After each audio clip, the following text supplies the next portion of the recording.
ನಿತಿನ್ ಪೂಜಾರಿ ಅನ್ನುವಂಥವರ ಮನೆಗೆ ನುಗ್ಗಿ ನಿತಿನ್ ಪೂಜಾರಿ, ಮನೀಶ್ ಜೋಗಿ ಮತ್ತು ಕೀರ್ತಿ ಅನ್ನೋರಿಗೆ ಬಿಯರ್ ಬಾಟಲಿ, ಮರದ ದೊಣ್ಣೆ ಮತ್ತು ಚೂರಿಯಿಂದ ಇರಿದ ಫಲವಾಗಿ ಕೀರ್ತಿ ಅನ್ನುವಂಥ ವ್ಯಕ್ತಿ ಸತ್ತೋಗಿದ್ದಾನೆ. 14/6/2016 ಆವಾಗ ಏನು ನಡೀತು ಅನ್ನೋದನ್ನ ಇಲ್ಲಿ ಉಲ್ಲೇಖಿಸಿದ್ದಾರೆ. ಮಹಮ್ಮದ್ ಸಿದ್ದಿಕ್ ಅನ್ನೋರ ಮನೆಗೆ ನುಗ್ಗಿ ಅವರಿಗೆ ಹಲ್ಲೆ ಮಾಡಿರೋದು. ಬೆಳ್ತಂಗಡಿ ಠಾಣಾ ವ್ಯಾಪ್ತಿಯಲ್ಲಿ DK ಬಾರ್ ಮತ್ತು ರೆಸ್ಟೋರೆಂಟಲ್ಲಿ ಗಲಾಟೆ ಮಾಡಿದ್ದು ಮತ್ತು ಪೊಲೀಸರು ಹೋಗಿ ಹೇಳಿದ್ರು ಗಲಾಟೆ ನಿಲ್ಲಿಸದೇ ಇರೋದ್ರಿಂದ ಆಗಿರೋ ಕೇಸುಗಳು. ಇವೆಲ್ಲ ಏನು ಕೇಸುಗಳು? ದೇಶೋದ್ಧಾರದ ಕೇಸುಗಳ. BL ಸಂತೋಷ್ ಅವರೇನು ಹೇಳ್ತಾರೆ, ಮುಂದಿನ ಪೋಸ್ಟಿಂಗ್ ವರ್ಗಾವಣೆ ರಗಳೆಗೆ ಬೀಳದಿರದಿದ್ದರೆ ಸುಹಾಸ ಕೂಡ ರೌಡಿ ಶೀಟರ್ ಆಗುತ್ತಾ ಇರಲಿಲ್ಲ. ಸುಹಾಸನನ್ನ ರೌಡಿ ಶೀಟರ್ ಮಾಡಿದ್ದು ಯಾರು? ಇವರದ್ದೇ ಪಕ್ಷ ಆಡಳಿತದಲ್ಲಿದ್ದಾಗ ಸುಹಾಸ್ ಶೆಟ್ಟಿಯನ್ನು ರೌಡಿ ಶೀಟರ್ ಮಾಡಿದ್ರು. ಅವರ ಫೇಸ್ಬುಕ್ ಪೋಸ್ಟನ್ನು ನೋಡಿದ್ರೆ ಈ ವಿಚಾರ ಗೊತ್ತಾಗುತ್ತೆ. ಅದೇನು ಅಂದರೆ BL ಸಂತೋಷ್ ಆತಂಕದಲ್ಲಿದ್ದಾರೆ. ಸ್ನೇಹಿತರೆ ನಮಸ್ಕಾರ. BJPಯ ರಾಷ್ಟ್ರೀಯ ಸಂಘಟನಾ ಕಾರ್ಯದರ್ಶಿ BL Santosh alias Santosh G ಅವರು ಫೇಸ್ಬುಕ್ನಲ್ಲಿ ಒಂದು ಪೋಸ್ಟ್ ಬರೆದಿದ್ದಾರೆ. ಅವರ ಈ ಪೋಸ್ಟ್ ಭಾಳ ಅಧ್ಯಯನ ಯೋಗ್ಯವಾದ್ದು. ಯಾಕೆಂದರೆ ಅದರನ್ನು ಬಿಡಿಸಿ ನೋಡಿದ್ರೆ ನಿಮಗೆ ಹಿಪಾಕ್ರಸಿ, ಆಷಾಢಭೂತಿತನ, ಸುಳ್ಳು, ಕ್ರೌರ್ಯ ಮತ್ತು ಕರಾವಳಿಯಲ್ಲಿ ನೆಲೆ ಕಳೆದುಕೊಳ್ತಾ ಇರತಕ್ಕಂಥ ಆತಂಕ ಇವೆಲ್ಲ ಕಾಣುತ್ತೆ. ನನಗೆ ಆಶ್ಚರ್ಯ ಆಗೋದು, ಕೀರ್ತಿ ಅನ್ನುವಂಥ ಒಬ್ಬ ದಲಿತ ಸಮುದಾಯಕ್ಕೆ ಸೇರಿದಂಥ ವ್ಯಕ್ತಿ ಮತ್ತು ತನ್ನ ಪಾಡಿಗೆ ತನ್ನ ಬದುಕು ನೋಡಿಕೊಳ್ತಾ ಇದ್ದಂಥ ಫಾಜಿಲ್ ಅನ್ನುವಂಥ ಇನ್ನೊಬ್ಬ ವ್ಯಕ್ತಿ, ಈ ಇಬ್ಬರ ಕೊಲೆಗಳಲ್ಲಿ ಆರೋಪಿಯಾಗಿದ್ದಂಥ ರೌಡಿ ಶೀಟರ್ ಆಗಿದ್ದಂಥ ಸುಹಾಸ್ ಅನ್ನುವಂಥ ವ್ಯಕ್ತಿಯನ್ನು ಹುತಾತ್ಮದ ಪಟ್ಟಕ್ಕೆ ಏರಿಸಿ BJPಯ ರಾಷ್ಟ್ರೀಯ ಸಂಘಟನಾ ಕಾರ್ಯದರ್ಶಿ ಫೇಸ್ಬುಕ್ನಲ್ಲಿ ಬರೆಯೋದು ಅಂದರೆ ಏನಿದು? ರೌಡಿ ಶೀಟರ್ ಆಗಿರಲಿ, ಕೊಲೆಗಡಕನೇ ಆಗಿರಲಿ, ಅಂಥ ವ್ಯಕ್ತಿಯನ್ನು ಕೊಲ್ಲೋದಕ್ಕೆ ಯಾರಿಗೂ ಅಧಿಕಾರ ಇಲ್ಲ. ಅಂತಿಮವಾಗಿ ಆ ವ್ಯಕ್ತಿಗೆ ಏನು ಶಿಕ್ಷೆ ಕೊಡಬೇಕು ಅಂತ ನ್ಯಾಯಾಲಯ ತೀರ್ಮಾನಿಸಬೇಕು. ಅದೇನೇ ಇದ್ದರೂ ಈ ಕೊಲೆ ಖಂಡನೀಯ. ಸುಹಾಸ್ ಶೆಟ್ಟಿ ಕೊಲೆ ಖಂಡನೀಯ. ಯಾರಿಗೂ ಯಾರನ್ನು ಕೊಲ್ಲೋ ಅಧಿಕಾರ ಇಲ್ಲ. ಸುಹಾಸ್ ಕೊಲೆ ಮಾಡಿದವರಿಗೆ ಶಿಕ್ಷೆ ಆಗಬೇಕು. ಅದನ್ನು ಖಂಡನೆ ಮಾಡೋದನ್ನು ದೂರದ ದೆಹಲಿಯಲ್ಲಿ ಕೂತಿರ್ತಕ್ಕಂಥ BL ಸಂತೋಷ್ ಅವರೂ ಮಾಡಿದ್ರೆ ಅದು ಕೂಡ ಒಳ್ಳೆಯದೇನೆ. ಆದರೆ ಅವರು ಫೇಸ್ಬುಕ್ಕಲ್ಲಿ ಬರೆದಿರ್ತಕ್ಕಂಥ ಈ ಬರಹ ಇದೆಯಲ್ಲ, ಇದೊಂದು ದುರಂತ. ಆಷಾಢಭೂತಿತನ, ಕ್ರೌರ್ಯ ಮತ್ತು ಸುಳ್ಳು ಮುಖಕ್ಕೆ ರಾಚಿ ಬಡಿಯುತ್ತೆ. ಅಷ್ಟೇ ಅಲ್ಲ, BL ಸಂತೋಷ್ ಅವರಿಗೆ ಒಂದು ಸಂಗತಿ ಆತಂಕ ತಂದಿದೆ ಅಂತ ಕೂಡ ಅನಿಸುತ್ತೆ. ಅದೇನು ಅಂತ ಕೂಡ ನೋಡೋಣ. ಮೊದಲಿಗೆ ಸುಳ್ಳನ್ನು ಸೃಷ್ಟಿಸ್ತಕ್ಕಂಥ ಅವರ ಪರಿಣಿತಿಯನ್ನು ನೋಡೋಣ. ಅವರ ಪೋಸ್ಟ್ನಲ್ಲಿ ಈ ರೀತಿಲಿ ಬರೆದಿದ್ದಾರೆ. ಪೊಲೀಸರೇ, ನೀವು ರೌಡಿ ಶೀಟರ್ ಎಂದು ಹೇಳಿದ ಕೂಡಲೇ ಸುಹಾಸ ರೌಡಿ ಆಗುವುದಿಲ್ಲ. ಹರ್ಷ, ಪ್ರವೀಣ ಎಂದೂ ರೌಡಿಗಳಾಗಿರಲಿಲ್ಲ.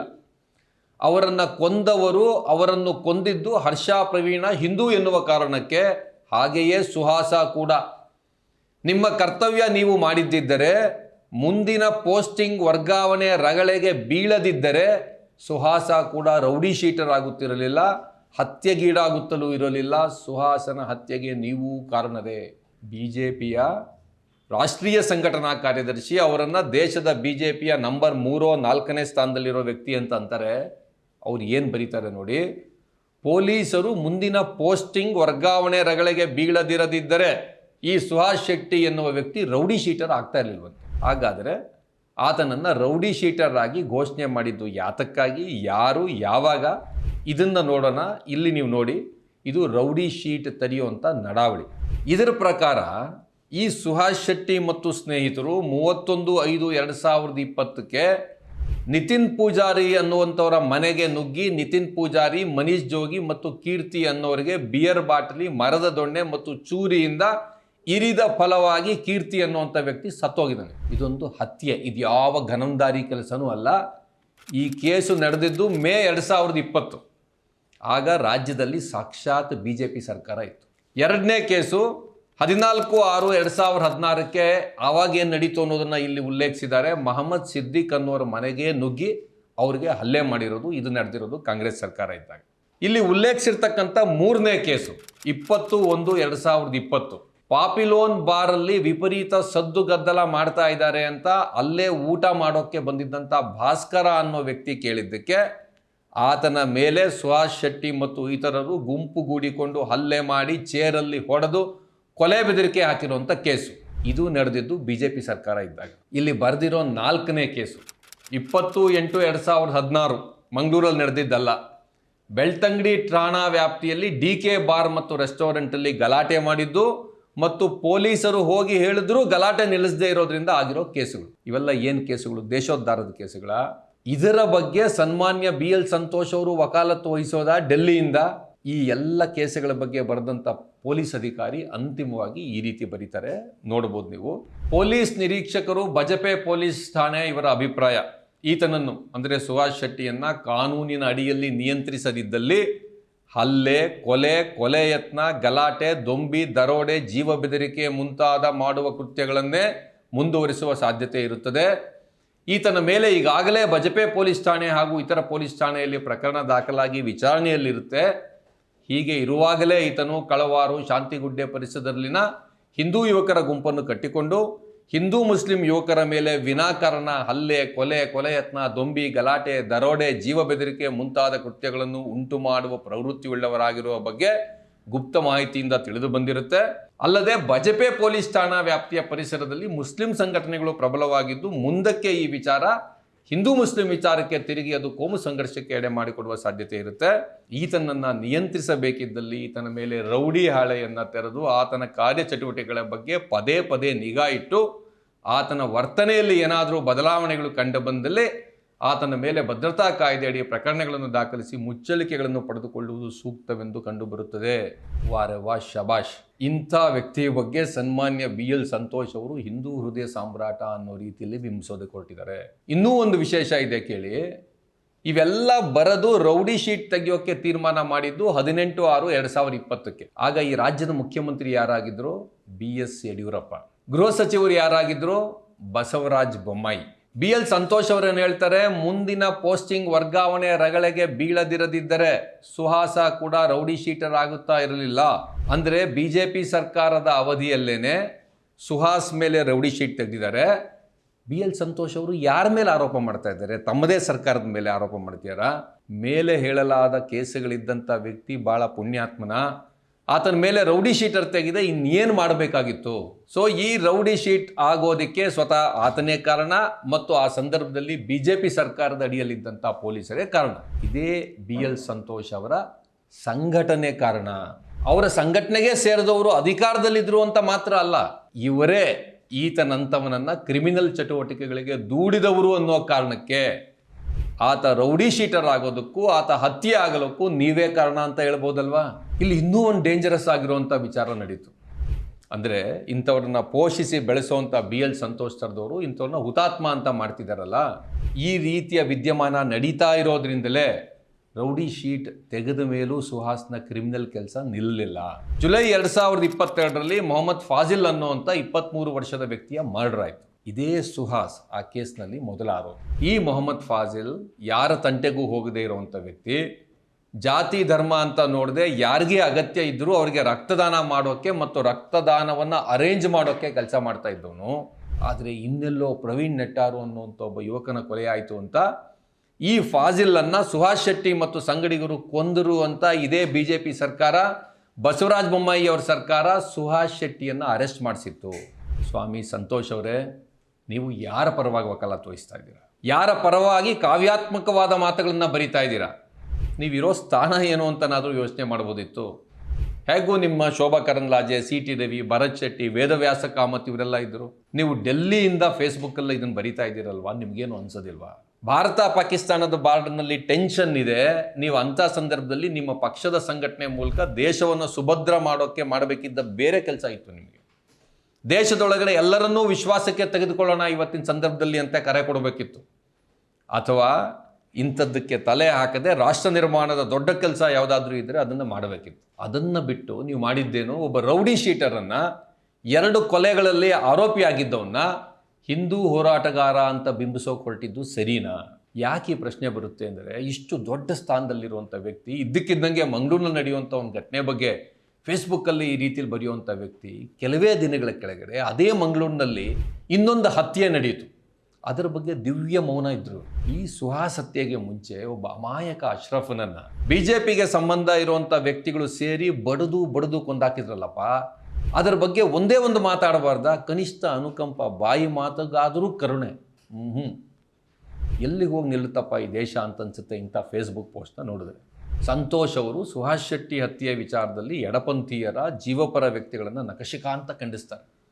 ಜೊತೆಗೆ ಇವ್ರದ್ದು ಅನುಕೂಲಕರ ವಿಶ್ಲೇಷಣೆ, ಕನ್ವೀನಿಯಂಟ್ ಅನಾಲಿಸಿಸ್ ಅಂತ ಬರೆದಿದ್ದಾರೆ. ನಿಮ್ಮದೇನು?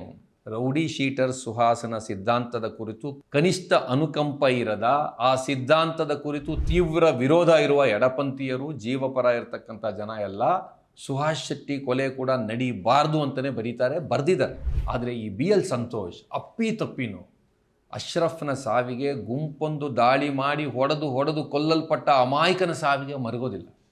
ತನ್ನದೇ ರಾಜ್ಯದಲ್ಲಿ, ತಾನು ಹುಟ್ಟಿ ಬೆಳೆದ ಪ್ರದೇಶದಲ್ಲಿ, ಬೇರೆ ರಾಜ್ಯದಿಂದ ಬಂದಿದ್ದಂಥ ಒಬ್ಬ ಮಾನಸಿಕವಾಗಿ ಅಷ್ಟು ಸುಸ್ಥಿತಿಯಲ್ಲಿಲ್ಲದ ವ್ಯಕ್ತಿ ಕುಡಿಯೋ ನೀರಿನ ಬಾಟ್ಲಿನ ತೊಗೊಂಡು ನೀರು ಕುಡಿದ್ರೆ ಆತ ಮುಸ್ಲಿಂ ಅನ್ನೋ ಕಾರಣಕ್ಕೆ ಬಡಿದು ಕೊಂದಾಗ ಅಯ್ಯೋ ಅನ್ನಕ್ಕಾಗದೇ ಇರುವಂಥ ವ್ಯಕ್ತಿ ಈ ರೀತಿ ಸುಳ್ಳು ಪಳ್ಳು ಬರ್ಕೊಂಡು ಕೂತ್ಕೊಂತಾರಲ್ಲ, ಇದಕ್ಕೆ ಏನು ಹೇಳೋದು?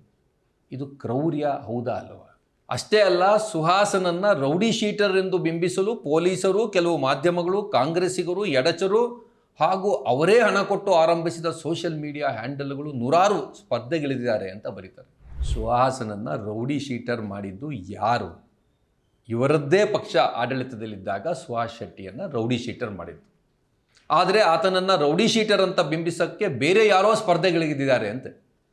ಇದು ಕನ್ವೀನಿಯಂಟ್ ಅನಾಲಿಸಿಸ್ಸಾ, ಇನ್ಕನ್ವೀನಿಯಂಟಾ? ಸುಹಾಸ್ ಫಾಜಿಲ್ ಹತ್ಯೆಯಲ್ಲಿ ಆರೋಪಿ. ಫಾಜಿಲ್ ಒಬ್ಬ ಮುಸ್ಲಿಂ. ಹೀಗಾಗಿ ಈ ಕೊಲೆ ಕೆಲಸವನ್ನು BL ಸಂತೋಷ್ ಅವರು ವೀರಯೋಧನ ಕೆಲಸ ಅಂತ ಏನಾದ್ರು ಅಂದ್ಕೊಂಡಿದ್ದಾರಾ ಅಂತ. ಅಮಾಯಕ ಮುಸ್ಲಿಮರನ್ನು ಕೊಲ್ಲೋದೇ ಹಿಂದೂ ಧರ್ಮದ ರಕ್ಷಣೆ ಕೆಲಸ ಅಂತ ಇವ್ರೇನಾದ್ರು ಅಂದ್ಕೊಂಡಿದ್ರೆ ನಮಗೊಂದು ಪ್ರಶ್ನೆ ಹೇಳುತ್ತೆ, ಇವರಿಗೆ ಹಿಂದೂ ಧರ್ಮ ಗೊತ್ತಾ? ವಿವೇಕಾನಂದರನ್ನ ಓದಿದಾರ? ವಿವೇಕಾನಂದರ ಚಿಕಾಗೋ ಭಾಷಣ ಕೇಳಿದಾರ? ಬಸವಣ್ಣನನ್ನು, ನಾರಾಯಣ ಗುರುಗಳನ್ನು, ಬುದ್ಧನನ್ನು ಓದ್ಕೊಂಡಿದ್ದಾರ? ಈ ದೇಶದ ಒಬ್ಬ ಮಹತ್ವದ ಹಿಂದೂ ಮಹಾತ್ಮ ಗಾಂಧಿಯವರನ್ನು ತಿಳ್ಕೊಂಡಿದ್ದಾರ? ಸಂವಿಧಾನ ಗೊತ್ತಾ? ಮುಸ್ಲಿಮರನ್ನು ಕೊಂದರೆ ಹಿಂದೂ ವೀರ ಆಗ್ತಾನೆ ಅಂತ ಯಾವುದಾದ್ರು ಧರ್ಮಗ್ರಂಥ ಹೇಳಿದೆಯಾ? ಇಲ್ಲ. ಆದರೂ ಕೂಡ ಡಬಲ್ ಮರ್ಡರ್ ಕೇಸ್ನಲ್ಲಿದ್ದಂಥ ಒಂದು ವ್ಯಕ್ತಿಯನ್ನು ನೀವು ವೀರಾಗ್ರಣಿ ಅಂತ ಹೇಳೋದು ಹೆಂಗೆ? ನಿಮ್ಮದೇ ಸರ್ಕಾರ, ನಿಮ್ಮದೇ ಪಕ್ಷದ ಸರ್ಕಾರ ರೌಡಿ ಶೀಟರ್ ಓಪನ್ ಮಾಡಿದರೆ ಆತನನ್ನು ಇನ್ಯಾವುದೋ ಪೊಲೀಸರು, ಇನ್ಯಾವುದೋ ಪಕ್ಷ ಅಥವಾ ಇನ್ಯಾವುದೋ ಸಂಘಟನೆ ಆತನ್ನು ರೌಡಿ ಶೀಟರ್ ಮಾಡಿಬಿಡ್ತು ಅಂತ ಹೇಳ್ತಿರಲ್ಲ, ಹೆಂಗೆ ಹೇಳ್ತೀರಿ? BL ಸಂತೋಷ್ ಅವರ ಬರಹ ಈ ಥರ ಹೇಳುತ್ತೆ. ಪಹಲ್ಗಾಮಿನ ಯಾತ್ರಿಗಳಂತೆ ಸುಹಾಸ ಸಹ ಬಲಿಯಾಗಿದ್ದು ಆತ ಹಿಂದೂ ಎನ್ನುವ ಕಾರಣಕ್ಕೆ. ಹಾಗೆ ನೋಡಿದರೆ ಸುಹಾಸ ಬದುಕಿದ್ದು ಹಿಂದೂವಾಗಿಯೇ, ಬದುಕಿದ್ದು ಹಿಂದೂಗಳಿಗಾಗಿಯೇ. ಇದೇ ಸುಹಾಸ್ ಯಾವೆಲ್ಲ ಕೇಸುಗಳಲ್ಲಿ ಆರೋಪಿನೋ ಆ ಕೇಸುಗಳಲ್ಲಿ ಬಲಿಪಶುವಾದವರು ಕೀರ್ತಿ, ಭಾಸ್ಕರ್, ಪೂಜಾರಿ, ಮನೀಶ್, ಈ ಎಲ್ಲ ಹೆಸರುಗಳನ್ನು ಯಾಕೆ ಸಂತೋಷ್ ಅವರು ಉಲ್ಲೇಖಿಸ್ತಾ ಇಲ್ಲ? Conveniently, because it does not suit his narrative. ಅಂದರೆ ಈತ ಮುಸ್ಲಿಮರನ್ನ ಕೊಲ್ತಿದ್ದ, ಹಾಗಾಗಿ ಈತ ಹಿಂದೂ ವೀರ, ಅದನ್ನು ಹಿಂದೂ ಧರ್ಮ ಹೇಳೋದಿಲ್ಲ, ಯಾವ ಹಿಂದೂ ಧರ್ಮ ಗ್ರಂಥವೂ ಹೇಳೋದಿಲ್ಲ, ಯಾವ ಹಿಂದೂ ಸಂತರು ಕೂಡ ಇದನ್ನು ಹೇಳೋದಿಲ್ಲ. ಆದರೆ ನೀವು ಹೇಳ್ತಾ ಇದ್ದೀರಾ ಆತ ಹಿಂದೂಗಳಿಗಾಗಿಯೇ ಬದುಕಿದ್ದು ಅಂತ. You people are a disgrace to Hindu dharma ಅಂತ ಮಾತ್ರ ಹೇಳ್ಬೋದು. ರೌಡಿ ಕೃತ್ಯಗಳನ್ನು ಮಾಡ್ತಾ ಇದ್ದಂಥ ಒಬ್ಬ ವ್ಯಕ್ತಿಯನ್ನು, ಈಗಾಗಲೇ ಕೀರ್ತಿ ಕೊಲೆಯಲ್ಲಿ ಭಾಗಿಯಾಗಿದ್ದಂಥ ಒಬ್ಬ ವ್ಯಕ್ತಿಯನ್ನು ರೌಡಿ ಶೀಟರ್ ಆಗಿ ಈಗಾಗಲೇ ತಮ್ಮದೇ ಪಕ್ಷದ ಸರ್ಕಾರ ಘೋಷಿಸಿದ್ದಂಥ ಒಂದು ವ್ಯಕ್ತಿಯನ್ನು ನಿಮ್ಮದೇ ಸಂಘಟನೆ ಕಡೆಯಿಂದ ಪ್ರಚೋದಿಸಿ ಇನ್ನೊಂದು ಬಾರಿ ಕೊಲೆ ಮಾಡೋ ಥರ ಮಾಡಿ, ಈಗ ಆವತ್ತ ಕೊಲೆಗೀಡಾದಾಗ ಒಬ್ಬ ಹಿಂದೂ ಯೋಧನ ಹತ್ಯೆ ಆಯಿತು ಅನ್ನೋ ರೀತಿ ಬಿಂಬಿಸಿಕೊಟ್ಟಿರೋದು ಯಾರು? ಸಾಲದ್ದಕ್ಕೆ ಈತನನ್ನು ಪೆಹಲ್ಗಾಮಿನಲ್ಲಿ ಸತ್ತವರ ಜೊತೆಗೆ ಸಮೀಕರಿಸೋಕ್ಕೆ ಯಾಕೆ ಹೋಗ್ತೀರಾ? ಸುಹಾಸ್ ತಂದೆ ಹೇಳಿದ್ದ ಮಾತನ್ನಾದರೂ ನೀವು ಕೇಳಿದ್ದೀರಾ? ಅವ್ರ ನೋವನ್ನು ನೀವೇನಾದರೂ ಕೇಳಿಸ್ಕೊಂಡಿದ್ದೀರಾ? ನಾಳೆ ಸಹ ಇಂಥ ಅನಾಹುತ ಹುಡುಗ ನಮ್ಮ ವಯಸ್ಸಿಗೆ ಬಂದ 31 ವರ್ಷ, ಅವನಿಗೆ ನಮಗೆ ಆಧಾರ ಸ್ತಂಭ ಆಗಿದ್ದ. ಅವರು ಹಿಂದೂಗಳು, ಅವರು ಹಿಂದೂ ಆದ ಕೆಲವು ಅದಕ್ಕೆ ಸಂಘಟನೆ ಲೀಡರ್ಗಳು ಸಹ ಏನಾದರೂ ಅದು ಮಾಡ್ತಾ ಇದು ಅದು ಕೊಡಬೇಕು ಆಗ್ತದೆ. ಈಗ ಅವನು ಹೋದ ಮೇಲೆ ನಮಗೆ ಈಗ 4 ದಿವಸ ಬಂದು ಹೋಗ್ತಾರೆ, ಒಂದು 4 ದಿವಸ ಕೊಡ್ತಾರೆ, ಬರ್ತಾರೆ, ಹೋಗ್ತಾರೆ, ಆಮೇಲೆ ಅವ್ರದ್ದು ಪತ್ತೆ ಇರೋದಿಲ್ಲ. ಈಗ ಹಿಂದೂ ಸಂಘಟನೆಗಳನ್ನು ನಾವು ಹಿಂದೂ ನಾವು ಕಳ್ಕೊಂಡು ಅರ್ಥ ಇದೆಯಲ್ಲ, ಅವ್ರು 4 ದಿವಸ ಸಮಾಧಾನ ಮಾಡಿ ಹೋಗ್ತಾರೆ, ನಾವಿದ್ದೇವೆ ಅಂತ. ಇವತ್ತು ಅವ್ರ ಕುಟುಂಬಕ್ಕೆ ಲಕ್ಷ ಹಣ ಕೊಡ್ಬೋದು, ಆದರೆ ಆ ಮಗನನ್ನು ಕುಟುಂಬಕ್ಕೆ ವಾಪಸ್ ಕೊಡೋಕ್ಕಾಗುತ್ತಾ? ವಾಪಸ್ ಕೊಡೋದು ಅಂತಂದರೆ ಆತನ ಜೀವಂತ ಕೊಡೋದು ಅಷ್ಟೇ ಅಂತಲ್ಲ, ಆತನನ್ನು ಒಬ್ಬ ಸಜ್ಜನನ್ನಾಗಿ ವಾಪಸ್ ಕೊಡೋದು. ಯಾಕಂದರೆ ಆ ಕುಟುಂಬದ ಮಗನನ್ನು ಕ್ರಿಮಿನಲ್ ಆಗಿ ಮಾಡಿದ್ದು ನೀವೇನೆ. ಪಾಪ ಇಲ್ಲದೇ ಇದ್ದಿದ್ರೆ, ಆತನನ್ನು ತಿದ್ದಿದ್ರೆ ಒಳ್ಳೆ ಮನುಷ್ಯ ಆಗ್ತಾ ಇದ್ನೋ ಏನೋ, ತನ್ನ ಕುಟುಂಬಕ್ಕೆ ಆಸರೆ ಆಗ್ತಾ ಇದ್ನೋ ಏನೋ. ಅದನ್ನು ನೋಡದೆ ಇನ್ಯಾರೋ ತಲೆ ಮೇಲೆ ಅವರು ಜಿಹಾದಿಗಳು, ಅರ್ಬನ್ ನಕ್ಸಲರು, ಎಡಪಂಥೀಯರು ಮತ್ತು ಕಾಂಗ್ರೆಸ್ ಇವರನ್ನು ದೂಷಿಸ್ತಾರೆ. ಅವರನ್ನು ಕರಾವಳಿಯನ್ನು ವಿಭಜಿಸುವ ಶತ್ರುಗಳು ಅಂತ ಕರೀತಾರೆ. ಸಂತೋಷ್ ಅವರೇ, ಅಲ್ಪಸಂಖ್ಯಾತರನ್ನು, ಪ್ರಗತಿಪರರನ್ನು ಮತ್ತು ನಿಮ್ಮ ವಿರೋಧಿಗಳನ್ನು ಶತ್ರುಗಳು ಅಂತ ಚಿತ್ರಿಸೋದ್ರ ಮುಖಾಂತರ ನೀವು ಭಯ ಮತ್ತು ಅವಿಶ್ವಾಸವನ್ನು ಬಿತ್ತೋದಕ್ಕೆ ಪ್ರಯತ್ನಿಸ್ತಾ ಇದ್ದೀರ. ನನ್ನ ಪ್ರಕಾರ ನೀವು ಈ ದಾಳಿ ಮಾಡ್ತಾ ಇರೋದು 2 ಕಾರಣಕ್ಕೆ. ಈ ನಿರ್ದಿಷ್ಟ ಘಟನೆಯಲ್ಲಿ ನಿಮ್ಮದೇ ಸಂತೋಷ್ ಅವರ ಅಂತರಾತ್ಮ ಅವರಿಗೆ ಚುಚ್ಚುತ್ತಾ ಇದೆ. ಈ 2 ಹತ್ಯೆಗಳಿಗೆ ಅಂದರೆ ಅಶ್ರಫ್ ಮತ್ತು ಸುಹಾಸ್ ಹತ್ಯೆಗೆ ಕಾರಣ ತಾವೇ ಅಂತ ಅವ್ರಿಗೆ ಅನ್ನಿಸ್ತಾ ಇರ್ಬೋದು. ಹಾಗಾಗಿ ಬೇರೆಯವ್ರ ಮೇಲೆ ದಾಳಿ ಮಾಡ್ತಾ ಇದ್ದಾರೆ. ಇವರ ನಿಲುವಿನ ವಿರುದ್ಧ ಇರುವವರನ್ನು ಅಪಾಯಕಾರಿಯಾಗಿ ಬಿಂಬಿಸ್ತಾ ತಮಗೆ ತಾವೇ ಸಮಾಧಾನ ಮಾಡಿಕೊಳ್ಳೋ ಪ್ರಯತ್ನವನ್ನು BL ಸಂತೋಷ್ ಮಾಡ್ತಾ ಇದ್ದಾರೆ. ಇಲ್ಲ ಅಂದರೆ ಇವ್ರು ಇರೋ ಲೆವೆಲ್ ಏನು, ಈ ಥರ ಬರೆಯೋದೇನು? ಇವರು ಹೇಳ್ತಾ ಇರುವಂಥ ಎಲ್ಲ ಜೀವಪರ ಜನ ಅಶ್ರಫ್ ಮತ್ತು ಸುಹಾಸ್ 2 ಕೊಲೆಗಳಿಗೆ ಮಿಡಿದಿದ್ದಾರೆ, ತಪ್ಪು ಅಂತಂದಿದ್ದಾರೆ. ಕರಾವಳಿಯಲ್ಲಿ ಯಾವ ರೀತಿಯ ವಿಭಜನೆಯೂ ಆಗಬಾರ್ದು ಅಂತ ಪದೇ ಪದೇ ಹೇಳಿದ್ದಾರೆ. ಆದರೆ ಸಂತೋಷ್ ಅವರು ಅವ್ರನ್ನೇ ವಿಭಜನೆಕೋರರು ಅಂತಾರೆ. ಯಾಕೆಂದರೆ ತಾವೇ ಎಕ್ಸ್ಪೋಸ್ ಆಗಿಬಿಡುವಂಥ ಭಯ ಅವ್ರನ್ನ ಕಾಡ್ತಾ ಇದೆ. ಅವರ ಫೇಸ್ಬುಕ್ ಪೋಸ್ಟನ್ನು ನೋಡಿದ್ರೆ ಈ ವಿಚಾರ ಗೊತ್ತಾಗುತ್ತೆ. ಅದೇನು ಅಂದರೆ BL ಸಂತೋಷ್ ಆತಂಕದಲ್ಲಿದ್ದಾರೆ. ಅವರಿಗೆ ಸ್ಪಷ್ಟವಾಗಿ ಅರ್ಥ ಆಗಿದೆ, ಕರಾವಳಿಯಲ್ಲಿ ಸಾಮಾನ್ಯ ಜನ, ಹಿಂದೂ ಸಮುದಾಯ ಈ ಕೊಲೆಗಡುಕ ರಾಜಕಾರಣ, ಹೆಣ ರಾಜಕಾರಣದ ವಿರುದ್ಧ ಆಲೋಚಿಸ್ತಾ ಇದೆ ಅನ್ನೋದು ಅವ್ರಿಗೆ ಸ್ಪಷ್ಟವಾಗಿ ಗೊತ್ತಾಗಿದೆ. ಹಾಗಾಗಿ ಈಗ ಡೆಲ್ಲಿಲಿ ಕೂತು BJPಯ ರಾಷ್ಟ್ರೀಯ ಸಂಘಟನಾ ಕಾರ್ಯದರ್ಶಿಯಾಗಿ ಇಡೀ ದೇಶ ಬೇರೆ ರೀತಿಯ ಆತಂಕದಲ್ಲಿ ಇದ್ದಾಗ ಇವರು ಇಲ್ಲಿ ಒಬ್ಬ ರೌಡಿ ಶೀಟರ್, ಡಬಲ್ ಮರ್ಡರ್ ಕೇಸಲ್ಲಿ ಇದ್ದಂಥ ವ್ಯಕ್ತಿ ಮತ್ತು ಕೀರ್ತಿ ಮತ್ತು ಫಾಜಿಲ್ ಎನ್ನುವಂಥ 2 ಯುವಕರ ಹತ್ಯೆ ಮಾಡದ ಆರೋಪವನ್ನು ಹೊಂದಿದ್ದ ವ್ಯಕ್ತಿಯ ಪರವಾಗಿ ತಾವೇ ಖುದ್ದಾಗಿ ಅಖಾಡಕ್ಕಿಳಿದಿದ್ದಾರೆ. ಅಷ್ಟು ಮಾತ್ರ ಅಲ್ಲ, ತಮ್ಮದೇ ಪಕ್ಷದ ಸರ್ಕಾರ ರೌಡಿ ಶೀಟರ್ ಅಂತ ಹೇಳಿದ್ದನ್ನು ಮರೆಮಾಚಿ ಬೇರೆ ಯಾರೋ ಇದನ್ನು ರೌಡಿ ಶೀಟರ್ ಮಾಡಿಬಿಟ್ಟಿದ್ದಾರೆ ಅಂತ ಸುಳ್ಳು ಹೇಳ್ತಿದ್ದಾರೆ. ಅವರಿಗೆ ಆತಂಕ ಇದೆ. ಅವ್ರಿಗಿರೋಂಥ ಆತಂಕನ ನೀವು ಅರ್ಥ ಮಾಡ್ಕೋಬೇಕು ಅಂದರೆ ಅವ್ರು ಬರೆದಿರೋದನ್ನು ನೋಡಿ. ಅವ್ರು ಬರೀತಾರೆ, ಕರಾವಳಿಯ ಹಿಂದೂ ಇಂದು ಕವಲು ದಾರಿಯಲ್ಲಿದ್ದಾನೆ.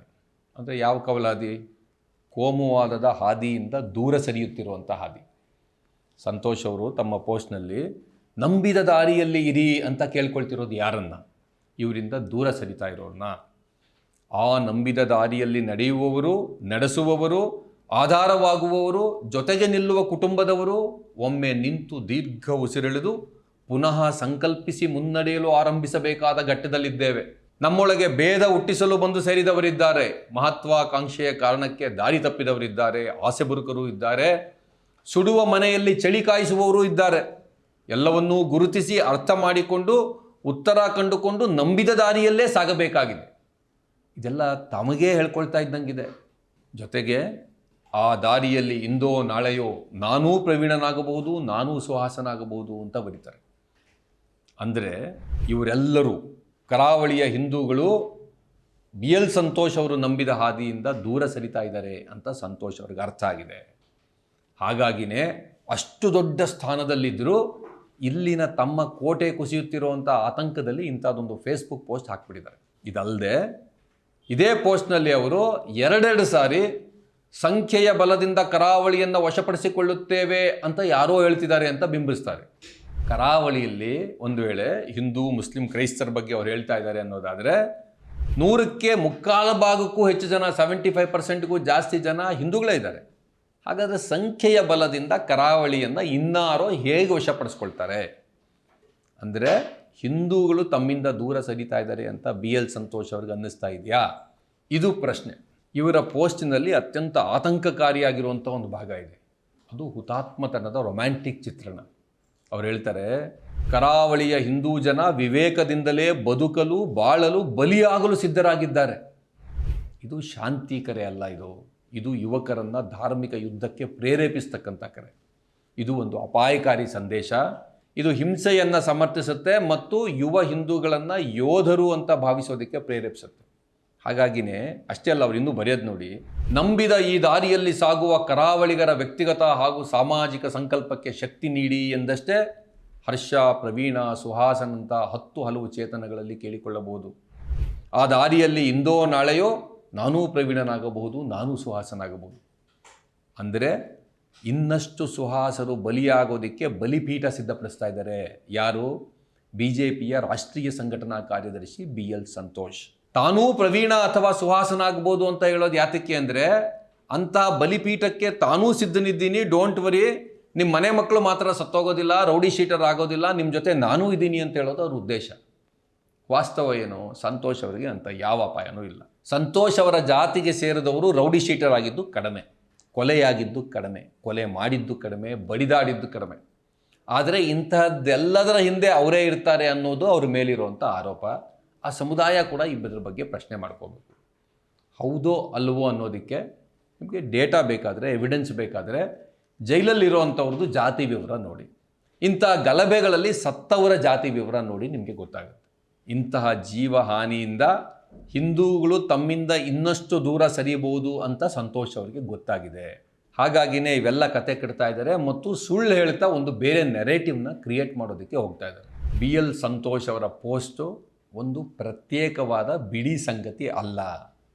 ಇದು BJP ಮತ್ತು RSSನ ಒಂದು ದೀರ್ಘಕಾಲದ ಕೋಮು ರಾಜಕೀಯದ ಭಾಗ. ದಕ್ಷಿಣ ಕನ್ನಡದಲ್ಲಿ ಈ ಸಂಘಟನೆಗಳು ನೈತಿಕ ಪೊಲೀಸ್ಗಿರಿಯಿಂದ ಹಿಡಿದು ನಿರ್ದಿಷ್ಟವಾಗಿ ಟಾರ್ಗೆಟ್ ಮಾಡಿ ನಡೆಸಿದಂಥ ಕೊಲೆಗಳವರೆಗೆ ಒಂದು ವಿಷಾದಕರವಾದ ವಾತಾವರಣವನ್ನು ಸೃಷ್ಟಿ ಮಾಡಿದೆ. ದುಃಖವನ್ನು ಇಲ್ಲಿ ರಾಜಕೀಯ ಆಯುಧವಾಗಿ ಬಳಸಲಾಗುತ್ತೆ, ಜನರ ಭಾವನೆಗಳನ್ನು ಕೆರಳಿಸಲಾಗುತ್ತೆ ಮತ್ತು ಹಿಂದೂ ಮುಸ್ಲಿಂ ದ್ವೇಷವನ್ನು ಉತ್ತೇಜಿಸಲಾಗುತ್ತೆ. ಈ ಸಿದ್ಧಾಂತ ಭಾರತದ ಸಂವಿಧಾನದ ಆಶಯಗಳಿಗೆ ವಿರುದ್ಧವಾಗಿದೆ. ಸಂವಿಧಾನ ಸಮಾನತೆ, ಒಗ್ಗಟ್ಟು ಮತ್ತು ಧರ್ಮನಿರಪೇಕ್ಷತೆಯನ್ನು ಕೇಳುತ್ತೆ. ಆದರೆ ಇವರ ಕನಸು ಒಂದು ಧರ್ಮಾಧಾರಿತವಾದಂಥ ರಾಜ್ಯವನ್ನು, ದೇಶವನ್ನು ಕಟ್ಟಬೇಕು ಅಂತ. ಅಲ್ಲಿ ಅಲ್ಪಸಂಖ್ಯಾತರು 2ನೇ ದರ್ಜೆ ಪ್ರಜೆಗಳಾಗ್ತಾರೆ. ಇದು ಸಂವಿಧಾನದ ಸಮಾನತೆಯ ಆದರ್ಶವನ್ನು ಕೆಡವುತ್ತೆ, ಜನರನ್ನು ಧರ್ಮದ ಆಧಾರದ ಮೇಲೆ ವಿಭಜಿಸುತ್ತೆ ಮತ್ತು ಶಾಂತಿ ಇಲ್ಲದೆ ಇರೋಂಗೆ ಮಾಡುತ್ತೆ. ದಕ್ಷಿಣ ಕನ್ನಡದ ಅರ್ಹತೆ ಇಷ್ಟೇನಾ ಅಂತ ಭಾಳ ಜನ ಆಡ್ಕೊಳ್ತಾರೆ. ನೀವು ಬುದ್ಧಿವಂತರ ಜಿಲ್ಲೆ ಅಂತ ಕರ್ಕೊಳ್ತೀರಿ, ನೀವು ಇಂಥ ಪರಿಸ್ಥಿತಿಲಿ ಇದ್ದೀರಲ್ವಾ ಅಂತ ಕೇಳ್ತಾರೆ. Dakshina Kannada deserves better. ದಕ್ಷಿಣ ಕನ್ನಡದ ಯೋಗ್ಯತೆ ಇನ್ನೂ ಜಾಸ್ತಿ ಇದೆ. ಕರ್ನಾಟಕದಲ್ಲಿ ಇಷ್ಟು ವಿಶಿಷ್ಟವಾದಂಥ ಇನ್ನೊಂದು ಜಿಲ್ಲೆ ಇಲ್ಲ.